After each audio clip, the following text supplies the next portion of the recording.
Okay, everybody, thank you very much for joining us today, and welcome to our next How to Do Research and Get Published webinar on how to write a paper, qualitative methodology.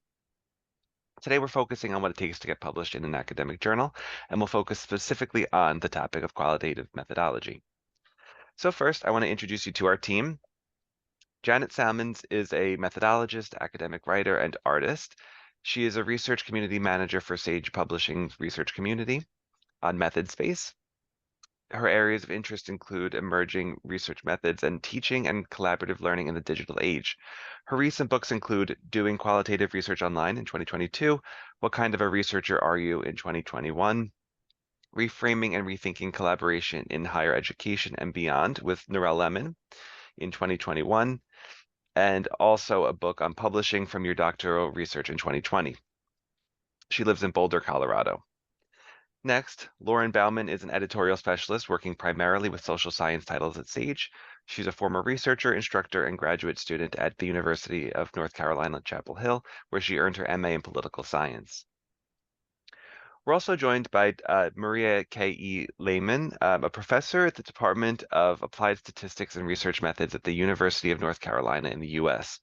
Maria has taught writing and representing qualitative research for 20 years and specializes in creating ethical solutions for culturally complex situations, aesthetic representation of research, and advancing ethical research with young children and diverse groups. A graduate of Eastern Mennonite University, she challenges herself to weave aspects of social justice and peace building into her scholarship. She's a frequent contributor of Method Space and an author of a number of books, including an Introduction to Qualitative Research in 2024, Writing and Representing Qualitative Research in 2021, and Ethics in Social Science Research in 2017. We're also joined by Tyler Kincaid, a professional research methodologist for over a decade with 4 years of direct experience analyzing complex behavioral health data within the state of New Mexico. Specifically, he has extensive knowledge and experience working with longitudinal Medicaid claims data related to clients with substance use disorders, serious mental illness, and serious emotional disturbances. He's worked with multiple state of New Mexico partners and agencies, and he leads multiple University of New Mexico teams and works with stakeholders to guide state and federal level policy regarding Medicaid services for clients, the expansion of multisystemic therapy, and analysis of the New Mexico behavioral health workforce. He was a multidisciplinary research methods instructor and consultant, and has experience teaching graduate level courses in qualitative research method, research ethics, and educational ethnography, along with 8 years of experience teaching undergraduate statistical analysis. And last, I'm Sean Scarsbrick, a marketing manager on the author marketing team at Sage. My primary role is to provide support to authors and reviewers as they move through the publishing process, with a particular focus on providing targeted resources to provide support at the appropriate time in the publication process. And I'm based out of New York. Today, as we go, please feel free to submit your questions to our panelists using the Q&A function on your screen. We'll do our best to answer as many questions as we can, but time constraints will mean that we can't answer every single one. And we'll follow up with everyone after the call with appropriate questions and answers. So to situate us, this chart illustrates a timeline of the typical author journey, moving from the early stages of securing funding and conducting research all the way through the peer review process and publication. Today, we're focusing specifically on qualitative methodology, and we encourage you to go back and watch recordings of other topics that we've covered in this series, including how to write and format a manuscript and how to navigate the peer review process. And with that, I'll be passing over to Janet. Hello, everyone. Welcome, and welcome also to everyone who is watching the recording. I'm really thrilled to be joined by this terrific panel to look at some of the particular aspects of writing that are associated with qualitative research. And we'll talk a little bit about some of the thought process while you're actually planning, designing, conducting your research, and some of the particulars about dealing with the kinds of sensitive and personal kinds of data that we collect as qualitative researchers. And we'll be leaving lots of time for your questions. So do post those in the Q&A, and feel free to introduce yourself and let us know where you're logging in from. Next. So we want to take a very positive perspective with our presentation here today. And so, Maria, why don't you begin by talking a little bit about your own personal writing development? Yeah, first off, I wanted to say thank you so much to Sage and to the rest of the panelists for having us and hosting us. It really means a lot to us. And I particularly want to emphasize all the free resources that Sage makes available through the community. So I hope you sign up to that so you're always alerted through them through the newsletter. I wanted to add to my formal introduction because it can seem like, oh, this person has published these books. They're at this place where, writing works well for them. And it was a hard entry process for me. So I early in my career, so I'm at about 23 years as a professor. I won a teaching award, I think maybe my second year. And I was greeted with people saying, probably joking, but, oh, that's the kiss of death. Those that teach, they can't publish. And you can imagine pre-tenure, that is a really concerning thing to have people say to you. And then it was quite difficult for me to figure out how to take this huge extracts from data and move them into an article. And so what I did is I developed a course called Writing Qualitative Research, and I decided both myself, I told my students I'm struggling with publishing, and my students, we would try and make the process as transparent as possible.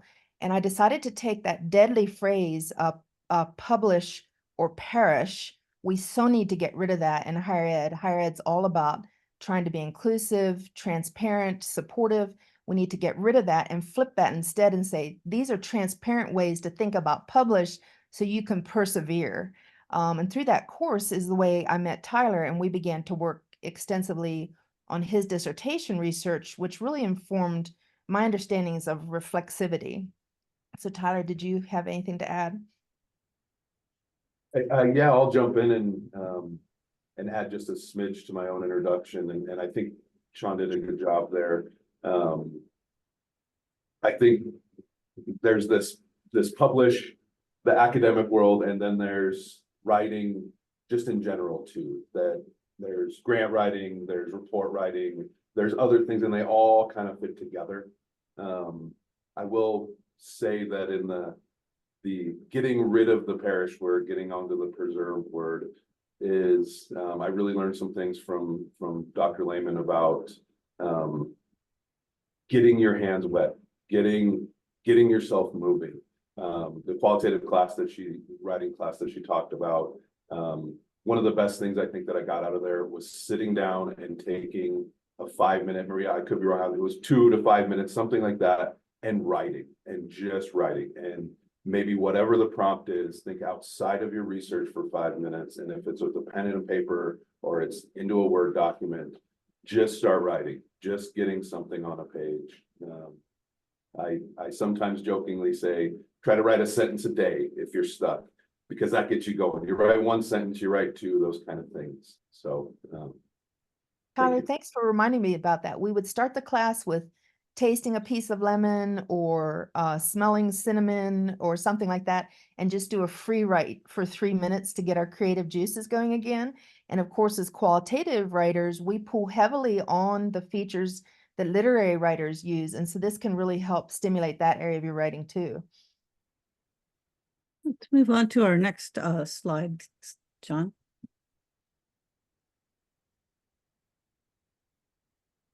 So you suggested this as a first step for people to get going. Why don't you explain this one? Yes, so something Janet and I have talked about is this idea of writing the whole way across the research process. And by that, we mean even before the research. So I would suggest that you start to decide to yourself, what way do you like to write? And some people it's digital, some people it's longhand, maybe you like to voice. And the very beginning before the research is just ideas you get like, oh, this will be interesting to research. That would be interesting to research. This is an important topic. So you get this brainstorming list even. So once you get ready to write the very formal article, you need to choose, and this is the #1 piece of advice I give that no one follows. You need to choose a mentor article So think of it as this article is mentoring you. So we often choose a journal we're writing for, and you should. We're writing for a very direct audience, and that will change the way all sorts of things occur, like formatting, voice. But within it, there should be an article that reflects the way you would like your work to be. It doesn't need to be the same topic. It doesn't need to be the same methodology, but it should have about the same amount of data. So maybe they had 10 participants that they interviewed 3 times, and you do also. And so you start to sculpt your entire article to look like this article. This is not plagiaristic in any way. It's form writing. So picture an amazing, famous novelist. The way they became the novelist is by reading and reading and reading novels. This is what informs our writing. And in this case, you're reading and identifying a mentor article.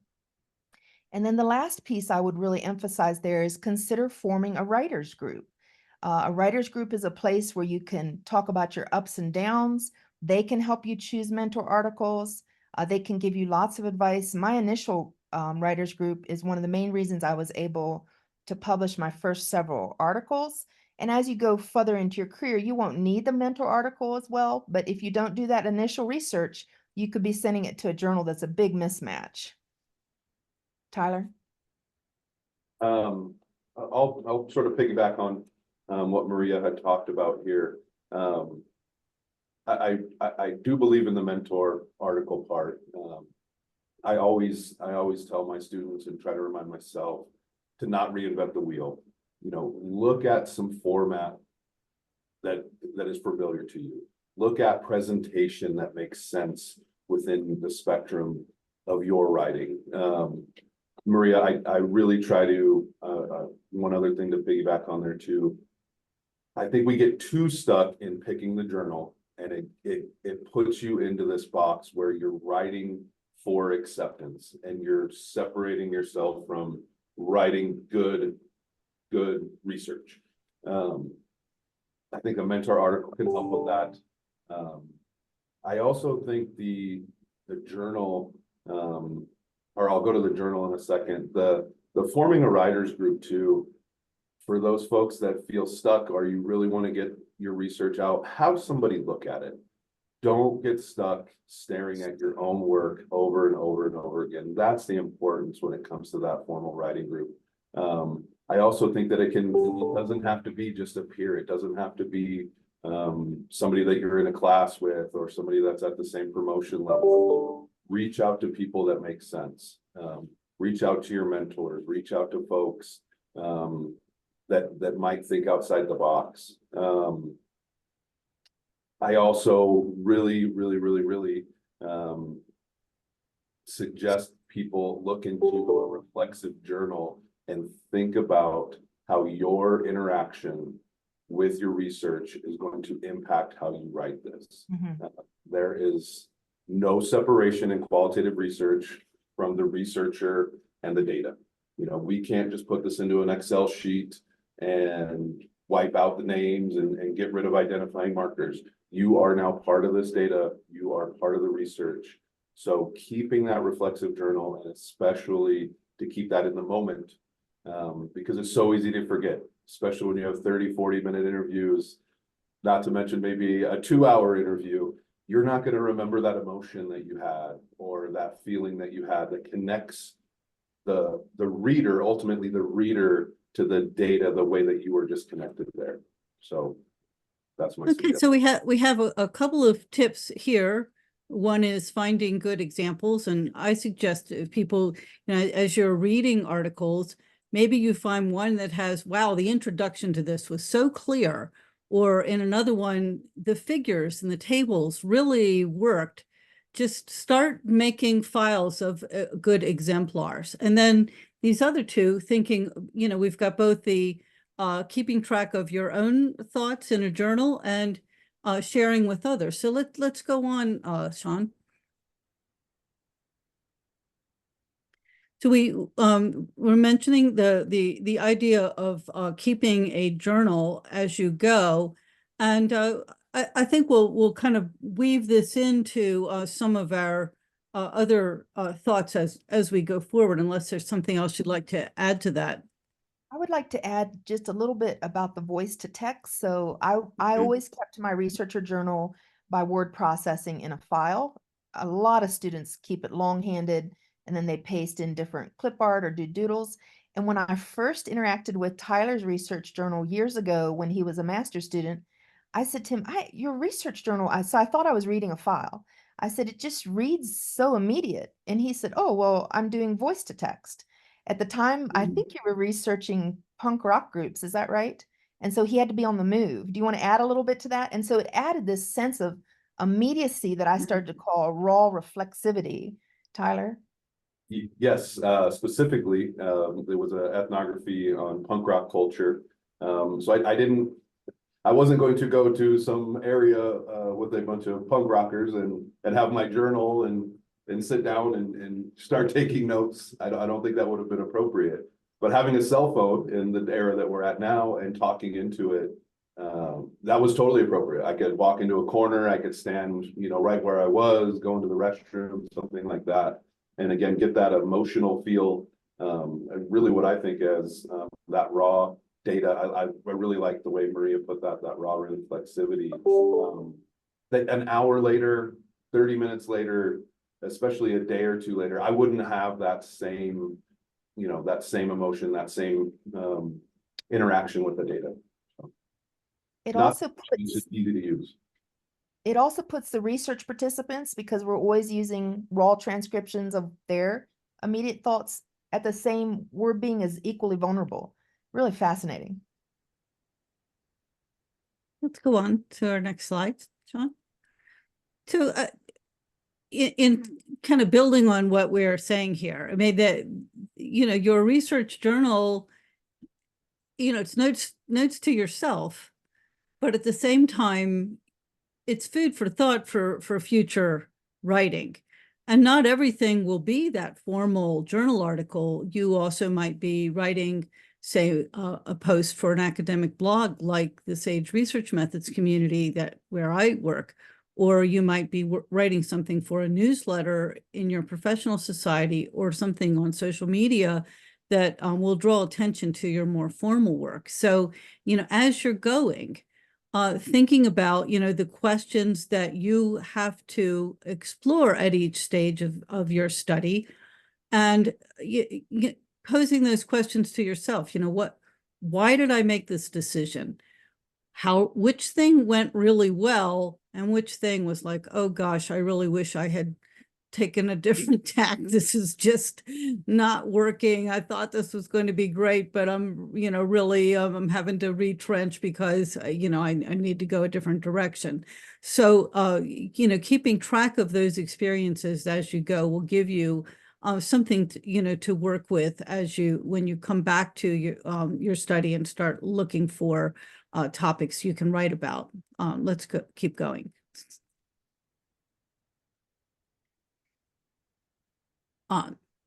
So, just, some other questions for, food for thought, as you go through each stage of your study.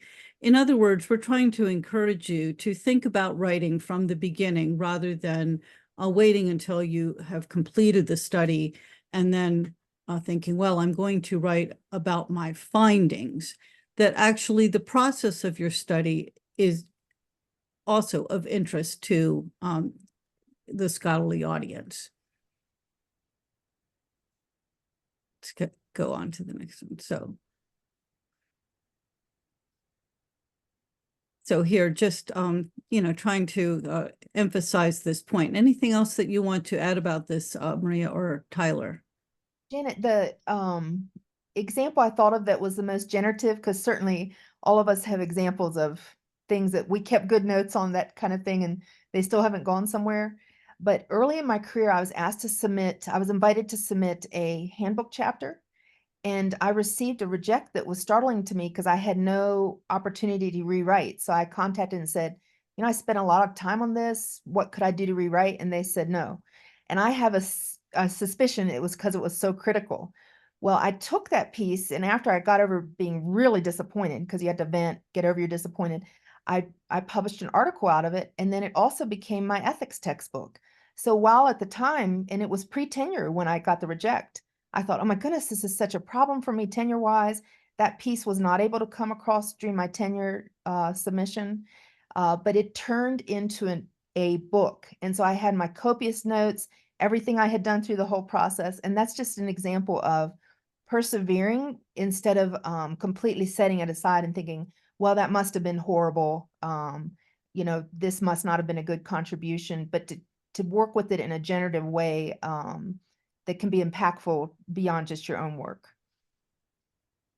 Okay, let's move on to another aspect of writing about qualitative research, which is that, you know, as we think about the kinds of data that we collect as qualitative researchers, sometimes we've got some kind of tricky material. We've got sensitive, hot button, controversial issues, and, you know, we need to think about, you know, how much of that do we want to include? How do we handle those kinds of difficult topics in our writing? So, Tyler, you were going to share some of your experiences with that. Yeah, I'll jump in and start in the sense that I'm not a counselor, I'm not a psychologist, I'm none of those things. I'm a statistician, a qualitative researcher, a methodologist.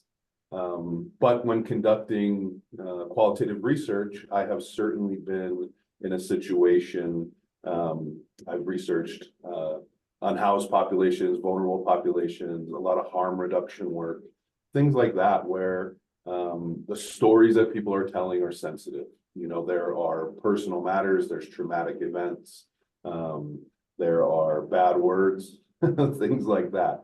So it sometimes takes you back a little bit as a researcher of how do I do this? And I think that's even appropriate for those folks that are, you know, clinicians as well, that are working in clinical settings and researching. What do I do with this data? What I always try to think about is this person, this situation that you're talking about, they are being honest with you. They are sharing this story with you. This is data that they are giving to you to do something with, and changing that data, not reporting it, only picking out pieces that you like, that's not doing justice to the data, and it's also not doing justice to your research. So there's many ways to think about this when it comes to sensitive matters. We can separate that quote from that individual. You know, we can take out what we would think of more quantitative markers, that we're not just putting people into a cell and putting them under this specific gender orientation or this specific age group or whatever it might be, some racial category, ethnic category. You can separate them from that. You can paraphrase if needed, but I really like to think that it's best to be authentic to the data that you were given. And sometimes I think it's good to just remember in qualitative research that you're challenging, you know, you're challenging systems. You're not just putting out data that you think might be safe, for lack of a better term. You know, this is personal. These are stories. We are getting the 10,000-foot view of a phenomenon with an on-the-ground story, you know, with a one-on-one interaction. Maria, did you have any thoughts? Yeah, I would add two things. So it can be as simple and concise as saying, the research participant said this, I think this. So it's clear what you think about, let's say, something that's inflammatory. If it would impact them at all, you think there could be a career impact or something like that, I absolutely agree with Tyler. We, in qualitative, often will have a little vignette or a sketch about the research participant, which would make them slightly more identifiable. Separate those inflammatory, controversial pieces from that. So you don't even, I think about your study with people who are homeless, Tyler. I think we didn't report gender. Isn't that correct? And we gave, they chose their own pseudonyms, but typically we tried to use pseudonyms, like one of them named themselves shopping cart, which we would never do, but they named themselves that. And so we tried to give us pseudonyms that weren't having gender assumptions around them. And so they that way, if you ran into someone in the direct community, you won't be guessing or guessing inaccurately that this is the research participant. So there's a lot of little tips you can do. But the number one thing is we still report that data. I agree, Tyler, and we report it in direct quotes as much as possible. It would be awesome if you're in the data at the title. So we have data in the title. We have data right in the very first paragraph. You just keep the readers in the data the whole way through, data in the last closing paragraph. I think and just to follow up too, thank you, Maria. I think this is where a reflexive journal really helps. You know, have that journal to go back to when you're writing about these personal stories, these sensitive matters, because that's really going to put you in a better place too to understand what that data means. You know, was this something that is important that I have to report? Was this something outside of my research question, outside of the phenomenon, outside of something a theory that I'm trying to ground, or was it something that really matters? And if the data is really impacting you, there's definitely a small body of literature we're starting to have on researchers being impacted almost through secondary trauma, if you will. So don't forget, I work with my students on how do you do self-care as a researcher so you can have a long and fruitful career.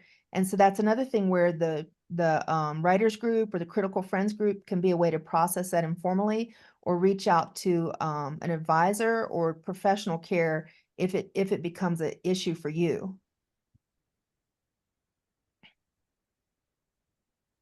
So Lauren, Lauren, can you give us some ideas kind of from the editorial side? We've talked a lot about the researcher side and the writing side, but if we're going to get published in a journal, we need the other side of the story too. Absolutely. Thank you to my wonderful panelists for giving us lots of wonderful food for thought.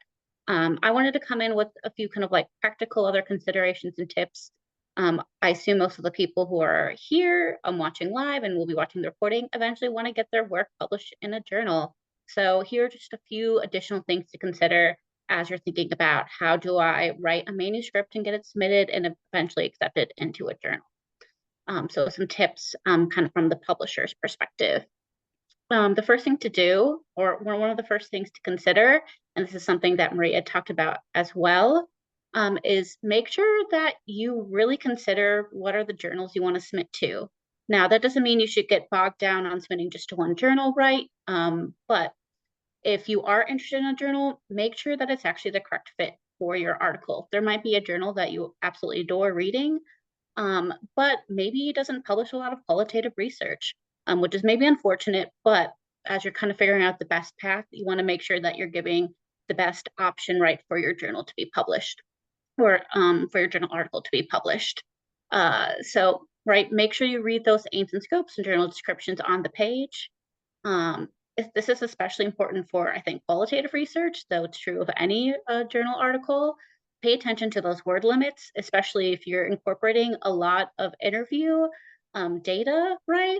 And you might have really wonderful quotes that you want to include, right? And those are so important, right, to the actual telling, right, of your research article. But there's only so much that you can include, right? Which is so difficult, right, to kind of trim down. This is especially, right, where being maybe critical of your own writing, not in a negative way, but thinking critically of like, okay, what is essential to getting my point across, right, for my thesis, right, for my research question, and also relying on your colleagues, your friends, writing groups, where they can point out saying, you know, these are all maybe wonderful quotes or things to include, but, you know, maybe a few things can be slimmed down. So make sure you really consider those, and also think about where things like images, tables, etc., might be useful, different images, which do come with a word count, right, but can maybe help you in paring down your total number of words as you're looking to fit it best to the journal's full word count. Another thing to keep in your head and be aware of is that more than likely these images, if you have them that are important, right, as part of your work, they'll probably be published in black and white. If it's really essential for them to be published in color, there usually is an additional cost associated with that. So just something to note. And then finally, right, and this again relates to what Maria was saying about having a mentor article, read the articles from that journal, right? That'll be the best way for you to get a sense of is the way that I write, right? Not saying that you need to necessarily write to that journal, but if the way that you are writing your research doesn't maybe fit with the ones that you're reading, maybe a different journal could be best fit for it. Next, thinking about making sure that your manuscript is ready, a couple things that are particularly important for qualitative research. And this goes to what Maria and Tyler were talking about in the last section, is making sure that you're thinking critically about kind of the ethics of your research.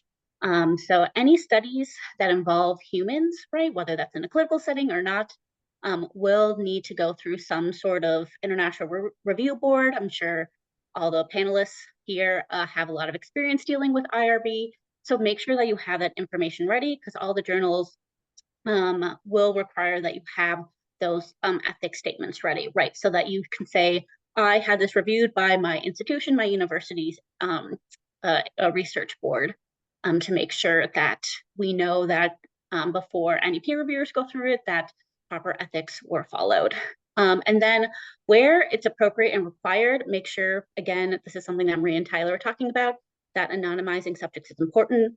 I've had cases of the journals that I managed before where there's some things that popped up where some individuals were able to be identified. Obviously, that is not something we prefer, and then we have to go back, do retractions, make edits, all that kind of stuff. To really be thoughtful and careful about making sure that where it's needed, that your subjects are anonymized.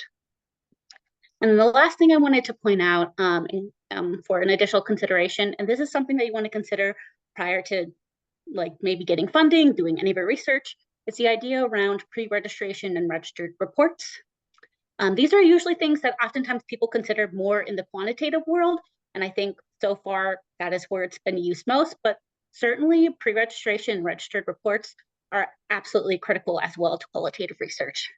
In case you haven't heard of these terms before, pre-registration is a practice of formally depositing a study's design in a repository before conducting your scientific research. So if you have maybe a unique qualitative research method that you're doing and you want to secure that somewhere, that's a great way to make sure, right, that you have that information there. And it's a way to kind of ensure peer review and ethics quality, right, for your research. But if you think that you want to do an additional step and you're interested in getting feedback and commentary on your suggested research design, this is where registered reports come in. So it's a way for your manuscripts to be reviewed and quote unquote approved prior to your actual data collection. So it's really helpful in getting maybe additional suggestions, thoughts from your peers around what your research methods might look like. This could be especially important if you're doing something that's maybe new to you or something that's kind of unique and special. These might be especially helpful when you're looking at journals that look at qualitative methodologies, right? So the journals are specific to qualitative methodologies. Lots of benefits, right, in doing these kind of things, not only kind of upholding and caring about the ethics around your research design, but also getting commentary, right, and feedback on it. So especially if you're concerned about what your results might be, right, and you get those quote unquote null results, those those are more likely to happen in quantitative than qualitative work. But you really get kind of the secured and the additional benefit of having people look at your research methods. So know that these are not things just for quantitative work, but also can be really beneficial as you're thinking about what kind of qualitative methodologies that you use. And that's it for me. Well, Lauren, I think, some of the points that you've made here really, tie in with some of the kind of advice and tips we've tried to offer, because, as you're looking at journals you'd like to submit to, and you're trying to find those excellent kind of what Maria called the mentor articles, the great examples that, you want to, really look up to, having some other qualitative researcher in a writing group or in a kind of research support group, shall we say, can help you to identify, those journals that will be receptive to the kinds of articles that you want to write.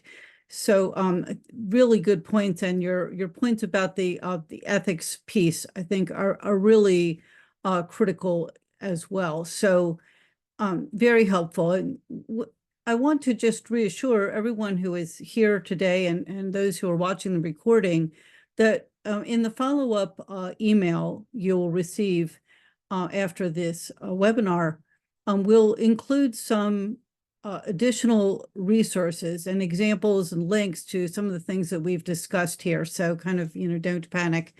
We'll fill in the blanks with those. And one of the other points I want to just make, since, we are here in a SAGE webinar, that we have several journals that are very receptive to qualitative research, journals that focus on the methods. So, looking back at the comments we were making earlier about thinking through your process, what your experience has been, keeping notes about that you can go back. You might not be thinking, oh, well, I'm going to write an article based on things in my research journal, but those, might be some really valuable insights that other qualitative researchers will benefit from. And there are journals that feature those kinds of articles. So, when we send you our follow-up, we'll also give you some links to SAGE journals that you might look at, both to learn more about qualitative research and methods and how people write about it, but also ones that might be more receptive to your submissions. So I think we're going to go to our questions, because we have lots and lots of questions, and see, we'll do our best to answer them. You will also see some responses by email, because we won't be able to get to everything. And we will also have follow-up posts and links to our resources on the SAGE Research Methods community. So Sean, what do we have? Thank you very much, Janet. And to everybody in the call, if you have any questions as we continue talking, please do pop them into the Q&A function at the bottom of your screen. And if you see any questions in particular that you like and that you would like us to answer, you can like them to upvote them, and I'll look through what has the most upvotes to get started. But to kick us off, I see a number of questions coming through about writing groups, and people are looking for more information about where to get started, whether it's a general writing group or more of a discipline-specific or a subject area-specific writing group. I'm wondering if anybody in the call today has any tips on where to start with that. Well, I want to just start by saying, because I know that, looking at our audience, we have people from around the world. There's an organization called AuthorAid, and we will include the link. You can just Google it, but we'll include the link in our follow-up. One of the things that they offer journal discussion groups and writing groups, and it's free, excellent source. So, if you're thinking, well, I don't know anybody, who would be a good writing group partner, that's one place that you can look. What other suggestions do you have, Maria? Well, that's one of the reasons I love doing these webinars. I just learned something new, and Lauren taught me something new too. So thank you both so much. The most generative for me was, particularly at the dissertation stage, was to meet with other people dissertating, particularly that were more advanced in the process, and we could share back and forth. A lot of times I would do light editing for advanced students while they were helping me think through how to do analysis, for example. However, do avoid that group if it's just a big complaining group. So one of the groups I was in, all people did was complain, and it's not a good use of my time. So it needs to really be a group that's productive, I think. And some of my students have taken that up through the beginning of their career as a professor. But for the administrators and the faculty in the webinar, I've seen a model that one time it was even supported with some small monies, where a very productive research professor would meet several times a month with the new faculty that weren't tenured, and they had a writers group. And so they would all work together on their different writing and help usher the early career people into being able to write more productively. And I thought that was an amazing resource that a university can offer. And then like Janet said, there are groups online. My qualitative Facebook group, which I think is just called Qualitative Researchers, but Sean's going to send out the link to that. We offer spaces where you can just enter and write together, and then set your intentions at the front of the group, and talk about at the end where you got to with that? And I've seen this as becoming increasingly popular, and there's different organizations online that offer these groups where you just enter and you write in a virtual space, almost as a way of accountability. I'll jump on one last time here too. I was lucky to have good mentors, and I really tried to take this forward into my career. Don't just think, on some level plane that you have to have a writers group that's somebody's in the same area of dissertation with you, or they're the same level of promotion and faculty with you. Go up, go down, talk to your mentors. Good mentors should be people that can, you can bounce ideas off of, that you can work in a writer group. And don't be afraid to reach out to folks that are students, that are other people that are doing different things. That's my thought there too. Don't just get into some, I have to have somebody that is in the same area as me. I like that you said that, because it reminded me, my first writers group, first year as a professor, it was interdisciplinary. It was just all of us that had come in that year. And so one of the people was a historian. So our writing was quite different. Yeah, actually, one of the big pieces of advice that I can give that I did when I was in my graduate school studies is actually make sure that you have folks that are reading your research that aren't studying your specific thing, because especially as you're thinking about publishing, right? Your audience, right? If you're publishing in more of a general, your topic, right? A general public health or a general sociology, whatever, you're going to want to make sure that it's understandable, not just to the 5 people who study your very niche thing. Make sure that you have folks that are maybe outside of, doesn't necessarily have to be your subject or your discipline, but like at least who don't study the same exact thing as you.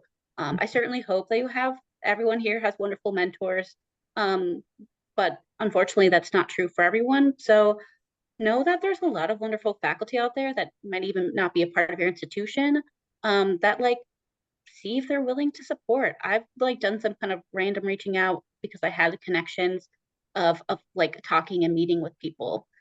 So know that while there's certainly our academics who will say no to you, there's a lot of wonderful, really supportive ones as well. So don't be afraid to reach out to folks. If you don't ask, you won't get a good response. And it may be that you aren't asking someone to read a vast amount of your writing, because most people are probably too busy to do that. However, asking, think through your strategic questions that you would like some feedback on. And, people reach out to me on LinkedIn and ask me questions. I can't become their doctoral supervisor, but I can answer some brief questions. Especially, if you're reading someone's work, we've talked a lot about finding the good examples. Believe me, those people were in your shoes and they spent a lot of time writing that. So, hearing from somebody who found it valuable. I loved your article. I had a question about the way that you framed the methods in this. I really found that I wanted to know more about X. Would you explain that to me? Or why did you choose to introduce the article in the way that you did? Ask them. Believe me, they'll be happy that someone had a thoughtful reading of their article. And then, that can blossom into a friendship or something more. Or perhaps you say, well, I would like the experience of working with someone who is a published writer. Is there a way that I could assist you? In other words, I'm always looking for like, what can you give? If you're asking for something, what is it that you have to give? You're not an expert. You're asking for someone's advice. You're asking for them to, give you a little help. Well, maybe there's something you could do for them. I'd be happy to help you with this part of it. If you would take the time to read some of my work. Or we have such a global audience here. There are a lot of researchers who would really welcome having the insight from someone from another part of the world. I'd love to share with you what researchers in my community are struggling with. And then I'd also like to ask you for some help, so reach out. I mean, all they can do is say no. Thank you all. That was a great discussion, and I think very tied in very well with a lot of questions that have been coming through. Another question I wanted to pose to you all was about the topic of sensitive information and sensitive research that you're doing. So a number of people have asked, how do you deal with this? Anything that's sensitive, anything that's inflammatory, how do you note it? Do you make special adjustments or arrangements for that? And I think this ties a lot with Maria and Tyler, what you both discussing during the presentation. So can I pass it over to you to address that question? Yeah, so first we would want to think about, was the research question about a sensitive topic? So if it is, you would really want to have a plan ahead of time. So you could find out something so sensitive that you actually have to report it. You're designated by law to report it, and you want to know ahead of time who you would report that to.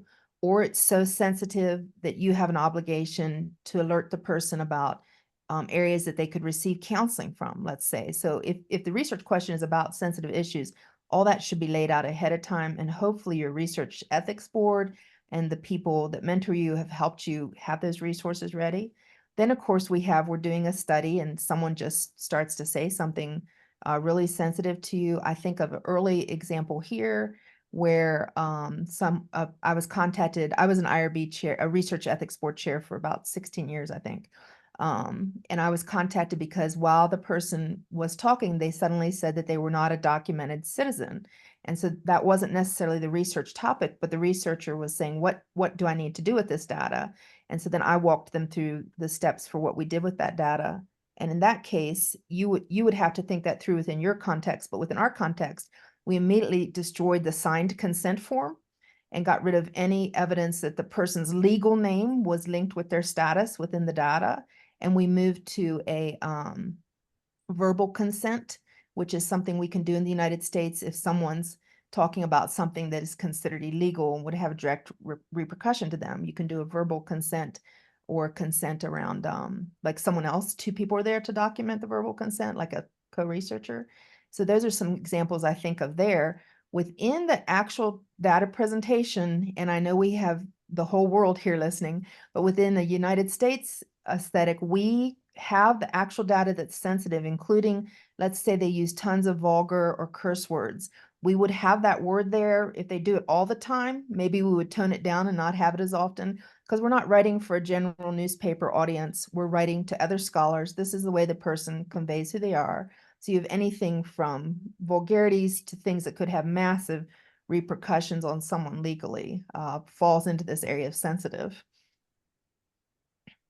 I'll jump in there. When Maria and when I was really in the depths of my qualitative research and really working with vulnerable populations, and we were teaching an ethics class, I really got to the point where I think I wrote this in many things, that when you're doing qualitative research, every interview is potentially vulnerable and potentially sensitive, and you just don't know. You might think that you're going, as Maria said, you know, my research question is about trauma. I know that this is going to be something that is potentially sensitive. And if it's not, then I've done something wrong with my interview, setting that up. But you don't know what you might encounter. There can be triggering questions that become potentially sensitive and vulnerable when you didn't even know that. The biggest part, I think, for the researchers here is to remember, and I don't know if we said this specifically, you know, there is no anonymity in this research. You are part of this research when you're in qualitative research. It's all about the confidentiality and how you are sharing things.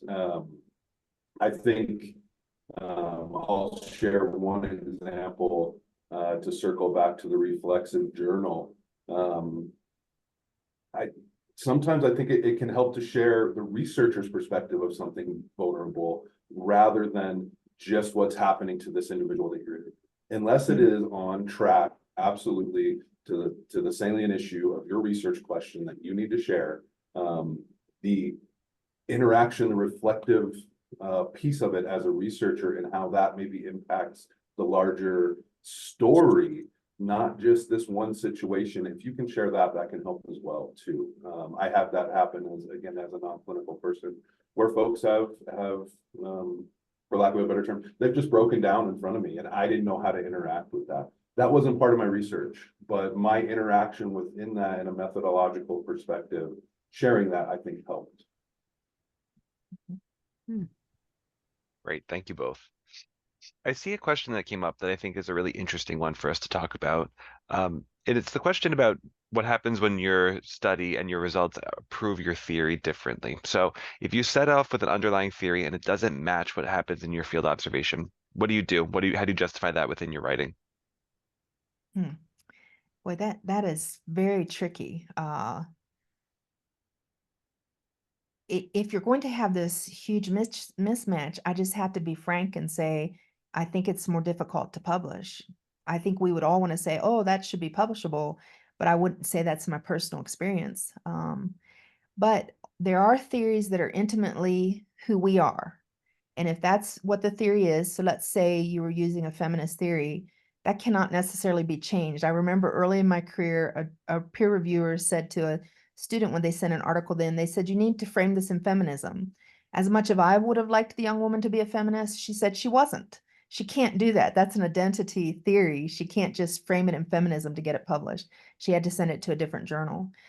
But if the theory is what we would consider more of a small t theory, so it's not necessarily representative completely of the way you think of the world epistemologically, for example. So maybe it's a working kind of theory, a way people learn something. Then I think that you could change theories. That's one thing about qualitative that's quite different than quantitative. It's organic. So even thinking of my dissertation question, it was caring teacher-child interactions. How did they change over time? After I'd been there for a whole semester, I thought, I haven't spent enough time. So I talked to my committee and we just took the latter part of the question off. We got rid of the over time. And so that, if you're coming from quantitative perspective, you say you changed your research question, that's a very different thing than in qualitative. It's an organic process that within this writers group, if you craft it more like a critical friends group, and critical friends is considered a #1 strategy from a critical perspective to enhance the trustworthiness of a study, you can dialogue with them about this mismatch and think about what's the best way to proceed. And I don't have super good advice because I don't have enough details, but that's my thoughts overall. What would you add to that, Tyler? That's a tough one. So I would add, as somebody that I'm not a mixed methodologist, I like everything, but when I really sometimes qualitative research is building a research question, is building the theory. If that's the situation, maybe I know time and money wise, you want to publish and work with what the data that you have. Maybe that's what's happening, is that you're writing about how this has changed the question now for the next study. And that one can just be tricky. I would really lean on what Maria said, that, we have this is not a hard science, if you will, when it comes to qualitative research. We have the ability to change perspectives. We have the ability to change theories. So maybe that's what you're writing about now. Maybe it's not as specific to whatever the phenomenon was that you were studying. Now it's about the methodology and how that has changed your research question. Thank you both. I think we're going to wrap up with one final question now, and this is a bit of an ethical question. So if you are conducting an interview with somebody and you finish the interview, hit stop record, and then suddenly they continue to talk and they continue to say something that could impact your results and your findings, but you can't start the recording again, what do you do? Any tips, any suggestions there? I love this question because in my training, I wish I could cite who it would have been from, but this was called a threshold conversation. I'm sure that's out of ethnography. So if you think of that old English term of a threshold, it is someone standing on your stoop or your doorway. And so I was actually trained to walk out of the door holding the recorder the whole way to my car in case this would occur. Because there's this phenomena when you cut the recording off, people will actually synthesize their entire interview and say, well, so anyways, this is what that meant. And you're sitting there just jaw dropped the first time it happens, your recorder's cut off. Then the other piece they do that makes it an ethical issue, as Sean was noting, is they'll say, and I also wanted to say this. So they're saying it because the recorder's cut off. In that case, you can definitely say, can I cut the recorder back on? If it's the ethical one, they might not want you to. You can email them back and say, you know, you said this, and I found it very pertinent and important to the study. Can I use that? But the thing that you definitely do as soon as you get out to your car or get separated from the person, pull around the block and park somewhere and take what ethnography calls head notes. And you can quote that. You can find it in books like from Emerson. Head notes are something you heard and you're writing it down as fast as you can. So we've become so reliant on this technology, we're forgetting all the years we did research where we couldn't have recorded it. So that writing that down by hand, you can still use that in your research. But I personally would always want to relationally go back and ask the person, because there's something about that recording that they feel like they're now off record. I couldn't have answered that better, Maria. I'll plug, but I'm a reflexivity person. Like Maria said, you know, if that interaction, trustworthiness wise, you should go back to your participant and make sure that what they told you was what they meant to tell you anyway. But in the sense of you being part of this research, get it out. That's something that if you wait, as Maria said with the head note, if you wait, you know, till you drive home or the next day or what, oh, you know, over the weekend, you're not going to remember that. So think of qualitative research in the holistic sense that, you know, you're understanding this person, this situation, this story, this phenomenon, whatever it is, and put all those pieces together. Great. Thank you both. Thank you Yeah. both very much. And with that, I want to introduce and wrap up a little bit today to say that while this is the end of today's webinar, we do have more upcoming. So April 3rd will be our next webinar on quantitative methodology. So anybody looking forward to learning about that, please do join us then. Some other webinars we have on May 7th, we'll have one about how to conduct research in a digital world. And then at the end of June, one about writing your articles front matter. To wrap this up, I want to... And Sean, can we also plug, they'll have to go even farther ahead because there have been several people who've asked about mixed methods. And you're in luck because we have some fabulous people in August for that webinar. So we will include those links in the follow-up email. Correct. Yes. Looking forward to that one as well. We have our journal author resources, which you've got up here. I will send a link to this as well. If you need help with any process, any point of the publication process, this is a great spot to start with. Information about how to get published, answering typical author questions, and we do have a Chinese author version as well. Some other things to note as well that I will follow up with everybody who registered for today with a link to the recording. Anybody who attended live will get the presentation, the slides, and also a certificate of attendance. So do be on the lookout for that. And one last note, separate from this webinar, is that at Sage, we have another webinar series called How to Be a Peer Reviewer. And we have one scheduled for the end of March. So please, if you're interested in getting started as a peer reviewer or looking to learn new skills as a peer reviewer, be on the lookout for that one as well. So I want to wrap it up and say a huge thank you to everybody who attended today. Thank you for joining us. And then also very big thank you to all of our speakers. Thank you to Maria and Tyler for joining us. And of course, to Janet and Lauren for their expertise in everything today. So again, thank you so much for joining, and we do hope to see you in a future webinar, and take care.